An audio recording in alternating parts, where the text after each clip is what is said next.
So guys, जैसा कि हमने पिछले एपिसोड में देखा कि यूनियन की हालत काफी खराब हो रही थी। ओल्ड सेक्ट मास्टर की डुक्यू उसकी बॉडी में सील्ड हो गई, जिससे वो उसकी बॉडी को चोट पहुंचा रही थी। यूनियन की जान को खतरा था। जियोयान उसे बचाने के लिए अपनी हेवनली फ्लेम की मदद से उसके केओटिक डुक्यू स्पेस में पहुंच गया, जहां दोनों डुक्यू के बीच एक तेज टकराव हो रहा था, जिससे टोर्नेडो क्रिएट हुआ। इससे निकलने वाले थ्रेड जियोयान पर भी अटैक कर रहे थे। जियोयान उनसे लड़ नहीं सकता था क्योंकि इससे नालन को भी चोट पहुंच रही थी। तभी अचानक जियोयान की बोन चिलिंग फ्लेम भी एक्टिवेट हो गई, जिससे जियोयान ने उस पूरे टोर्नेडो को ही फ्रीज कर दिया, जिससे वो टकराव खत्म हो गया। और अब यूनियन उस ओल्ड सेक्ट मास्टर की डुक्यू को कंट्रोल कर पा रही थी। जियोयान बोन चिलिंग फ्लेम को हेवनली फ्लेम के साथ मिलाने लग गया था। इस प्रोसेस में पूरा 1 महीना लग गया, पर अब फाइनली जियोयान बाहर आ गया था और अब उसकी पावर 4 स्टार फाइट वेनरेट पर पहुंच गई थी। साथ ही जियोयान की कंबाइंड हेवनली फ्लेम भी शाइनी पिंक हो गई थी। जियोयान चारों हेवनली फ्लेम को अलग करता है और कहता है कि bone chilling flame heavenly rank के बर्निंग स्किल को एवोल्व नहीं कर पाई, क्योंकि बर्निंग स्किल का एवोल्यूशन प्रोसेस काफी ज्यादा कठिन होता है। लेकिन मैं अब 4 स्टार फाइट वेनरेट में प्रमोट हो चुका हूँ, इसीलिए इस प्रोसेस से मुझे बिल्कुल भी नुकसान नहीं हुआ। और फ्यूचर में 4 हेवनली फ्लेम वाले एक्सटर्मिनेशन हेवनली फ्लेम लोटस का इस्तेमाल करते समय मुझे डुक्यू सप्लीमेंट पिल्स की कोई जरूरत नहीं पड़ेगी। इससे वो खुश था। तभी उसे किंगलिन की आवाज आती है, जो उसके पास आ जाती है। उसके साथ यूनियन भी होती है। किंगलिन जियोयान को सक्सेसफुली ब्रेक थ्रू करने की बधाई देती है। यूनियन भी उसे कांग्रेचुलेशन कहती है और बताती है कि मैं तुम्हें धन्यवाद भी देना चाहती थी, तुमने मेरी काफी मदद की। जियोयान बोलता है कि हम काफी समय से एक दूसरे को जानते हैं, इसीलिए ऐसी औपचारिकता की कोई जरूरत नहीं है। साथ ही तुम अपने ट्रेनिंग पीरियड के दौरान या किसी भी वक्त तुम्हें मेरी जरूरत हो तो तुम सिर्फ मुझे एक मैसेज भेज देना, मैं यहाँ पहुँच जाऊँगा। साथ ही अब मैं इस बात का भी इंतजार कर रहा हूँ कि अब तुम्हारा flower sect Fali star pavilion के साथ अलायंस बनाएगा, ताकि हम दोनों के सेक्ट साथ हो, जिससे फ्लावर सेक्ट की किसी भी समस्या में हम तुम्हारी मदद जरूर करेंगे। मुझे यहाँ रुकते हुए काफी समय हो गया है, इसीलिए मुझे वापस से फाली स्टार पवेलियन लौटना चाहिए। यूनियन भी कहती है कि मैं भी ओल्ड सेक्ट मास्टर की डुक्यू को पूरी तरीके से रिफाइन करूंगा और साथ ही फ्लावर सेक्ट को भी अच्छे से मैनेज करने की पूरी कोशिश करूंगी। तुम भी अपना ख्याल रखना। जियोयान भी उसे अपना ध्यान रखने की बोलता है और अब वो किंगलिन के साथ वहाँ से निकल जाता है। जियोयान अब फालिंग स्टार पवेलियन की तरफ निकल चुका था। किंगलिन शिप को चला रही होती है और जियोयान कल्टिवेशन कर रहा था। तभी वो देखता है कि उसके हाथ पर मौजूद व्हाइट ड्रैगन एशियन ट्राइब का इम्प्रिंट एक्टिवेट हो गया। कोई उस जगह पर आ रहा था, जिसका जियोयान को एहसास हो रहा होता है। वो सतर्क हो जाता है। किंगलिन भी जियोयान से कहती है कि यंग मास्टर जरूर यहाँ कुछ हो रहा है। तभी सामने से वॉइड क्रैक ओपन होने लगता है। जियोयान कहता है कि आखिर यहाँ कौन सा दोस्त है जो मेरी तलाश कर रहा है, तुम्हें अब सामने आ जाना चाहिए। तभी वो वॉइड क्रैक बुरी तरीके से खुल जाता है और उसमें से वॉइड ड्रैगन एशियन क्लैन के एल्डर हेकिंग वहाँ जाते हैं। वो कहते हैं कि यंग ब्रदर जियोयान, आखिरकार मैंने तुम्हें ढूंढ ही लिया। और वो जियोयान के पास आ जाते हैं। जियोयान भी हेकिंग से मिलकर खुश होता है और बोलता है कि सीनियर, आप यहाँ पर क्या कर रहे हो? हेकिंग बोलते हैं कि हमारे एशियन ड्रैगन वॉइड क्लैन को तुरंत अर्जेंट मैटर में तुम्हारी मदद की जरूरत है। सौभाग्य से जियन ने तुम्हारी बॉडी पर एक ड्रैगन मार्क छोड़ दिया था, वरना मुझे हर जगह पर तुम्हें ढूंढना पड़ता। जियोयान पूछता है कि आखिर हुआ क्या है, पर वो अभी जियोयान को कुछ नहीं बताते और एक वॉइड पोर्टल के थ्रू जियोयान और किंगलिन को लेकर एशियन वॉइड ड्रैगन क्लैन के टेरिटरी में ले आते हैं, जो एक समुद्र के बीच अलग ही स्पेस में बना हुआ दिव्य कबीला होता है। किंगलिन कहती है कि क्या यही ड्रैगन आइलैंड है? जियोयान कहता है कि मैं इस जगह में अलग ही तरह की दिव्य आभा को महसूस कर पा रहा हूँ और वो सोचता है कि ये सबसे एक्सट्रीमली पावरफुल औरास में से एक है। वास्तव में ये Asian void dragon clan magical beast की दुनिया में टॉप पोजीशन पर होने के योग्य है। हेकिंग बोलते हैं कि जियोयान, तुम मेरे पीछे आओ, और वो उन दोनों को लेकर पैलेस के टॉप पर आ जाते हैं, जहाँ एक सीनियर एल्डर मौजूद होते हैं। हेकिंग उन्हें रेस्पेक्ट देते हैं और बताते हैं कि ये जियोयान है, जो जियन का दोस्त है। ये सुनकर थर्ड एल्डर जियोयान के पास आने लगते हैं। हेकिंग जियोयान को बताते हैं कि ये जूली है, जो हमारे एशियन वॉइड ड्रैगन क्लैन के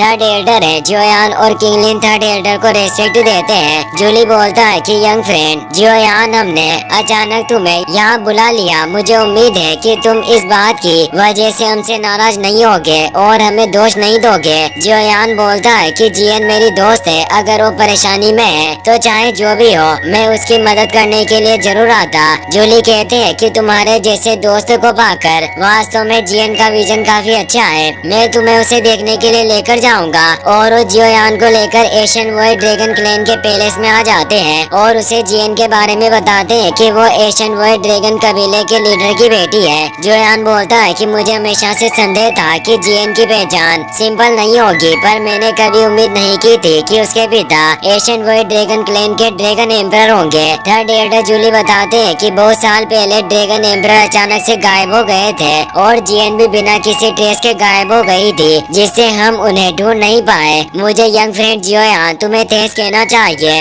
अगर तुम जियोयान को इन सेंट्रल प्लेन्स में नहीं लेकर आए होते तो हमारा एशियन वॉइड ड्रैगन क्लैन कभी भी उसके एग्जिस्टेंस को महसूस नहीं कर पाता। जियोयान उनसे कहता है कि एल्डर जूली आखिर जियन के साथ वास्तव में क्या हुआ है। वो परेशान होते हैं और बताते हैं कि जियन ने एनर्जी सोल्डिफिकेशन का अनुभव किया है और ये सब उस ड्रैगन फिनिक्स ओरिजिन फ्रूट की वजह से हुआ। अब वो पैलेस के सेंटर में आ गए थे जहाँ जियन एनर्जी सोल्डिफिकेशन की वजह से एक क्रिस्टल के अंदर जम गई थी और वो बिल्कुल भी होश में नहीं होती।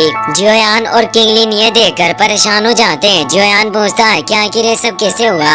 जूली कहता है कि जियन अभी भी काफी यंग और लापरवाह स्वभाव की है। आप दोनों ने इसे ड्रैगन फिनिक्स ओरिजिन फ्रूट के साथ जुड़ने से क्यों नहीं रोका। उसे ड्रैगन फिनिक्स ओरिजिन फ्रूट में काफी ज्यादा एनर्जी समाई थी, आखिर वो इतनी सारी एनर्जी को कैसे अवशोषित कर सकती थी। हेकिंग और जूली काफी शर्मिंदा थे। हेकिंग बताते हैं कि जियोयान जियन अभी भी जिंदा है, बस उसकी life force solidified dragon phoenix crystal layer के द्वारा दबी हुई है, लेकिन जब ये एनर्जी को पूरी तरीके से अवशोषित कर लेगी तो ये अपने नॉर्मल रूप में वापस से लौट सकती है। जियोयान को काफी गुस्सा आ रहा था पर वो खुद को शांत करता है। जूली कहते हैं कि हमारे पास केवल यही एकमात्र ऑप्शन था, क्योंकि एशियन वॉइड ड्रैगन क्लैन के सभी ड्रैगन को एकजुट करने के लिए एक पावरफुल क्लैन लीडर की जरूरत है और जियन ही आखिरी रॉयल ब्लड लाइन के सदस्य है और वो सबसे उपयुक्त उम्मीदवार भी है इस राजगद्दी को संभालने के लिए। जियोयान बोलता है कि क्या एशियन वॉइड ड्रैगन क्लैन भी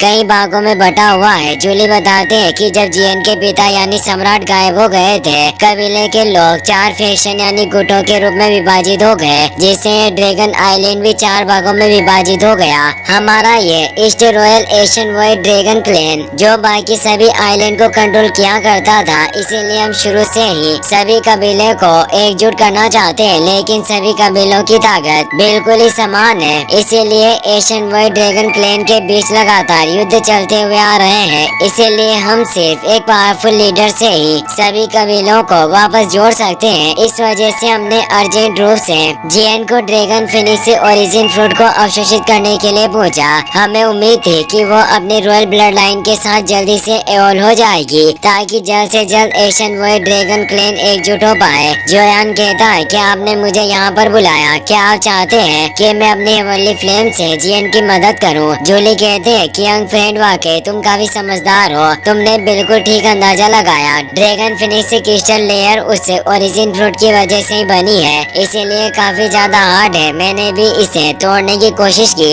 पर मैं नाकाम रहा। केवल वो हेवनली फ्लेम जिसे टॉप 10 में स्थान दिया गया हो, उसके द्वारा ही इस ड्रैगन फिनिक्स क्रिस्टल लेयर को पिघलाकर जियन की मदद की जा सकती है। और इस क्षमता वाले व्यक्ति जिस पर भरोसा किया जा सकता है वो सिर्फ जियोयान तुम हो। हमारी ये समस्या एशियन वॉइड ड्रैगन क्लैन के फ्यूचर से जुड़ी हुई है, इसीलिए हम काफी चिंतित हैं। हमें उम्मीद है कि आप हमारी मदद करेंगे। आपकी इस मदद को हमारा कबीला हमेशा याद रखेगा। हेकिंग भी हाथ जोड़कर जियोयान से मदद करने को बोलते हैं। जियोयान उन्हें ऊपर उठाते हुए कहता है कि एल्डर जूली और हेकिंग आप काफी दयालु हो। जियन मेरी एक दोस्त है, इसीलिए मैं निश्चित रूप से उसकी मदद करूंगा। मैंने कभी नहीं सोचा था कि जियन जो हमेशा हंसती खेलती रहती है उसे इतना भारी बोझ सहना होगा। और उसे पुरानी बात याद आती है जब वो उन्हें छोड़कर जा रही थी। उस वक्त वो काफी दुखी थी। उसने कहा था कि मैं अपनी कल्टिवेशन को पूरा करने के बाद तुम सभी को ढूंढने जरूर आऊंगी। और उसने जियोयान को भी उसके खाने के लिए पेड़ रिफाइन करने को कहा था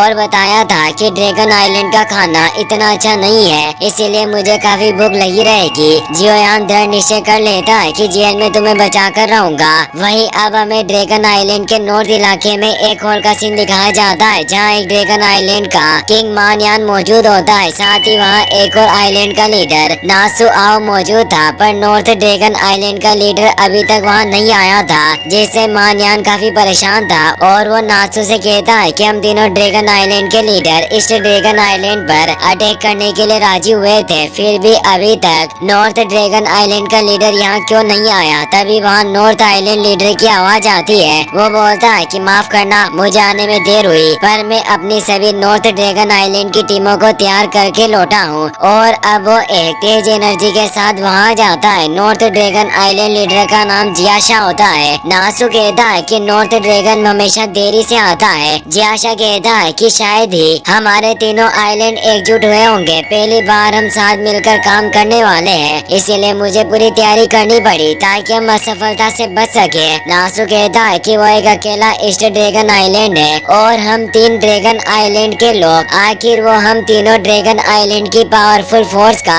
अकेले सामना कैसे कर सकता है। जियाशा कहता है कि क्या तुम रॉयल ब्लड लाइन की उस लड़की से नहीं डरते। नासु घबरा जाता है, पर मानयान हंस रहा होता है। वो कहता है कि वो लड़की सिर्फ एक लिटिल किड है और अभी ईस्ट ड्रैगन आइलैंड के ग्रेट रेडर एकांतवास में है, इसीलिए परफेक्ट टाइम है जब हम उस ईस्ट ड्रैगन आइलैंड को अपने पैरों तले रोन पाए। जियाशा कहता है कि वाकई तुम्हारी बातों में दम है और अब उस ईस्ट आइलैंड को हमसे कोई नहीं बचा सकता। और वो जोर से हंसने लगते हैं। इसी के साथ ये एपिसोड यहीं पर खत्म हो जाता है।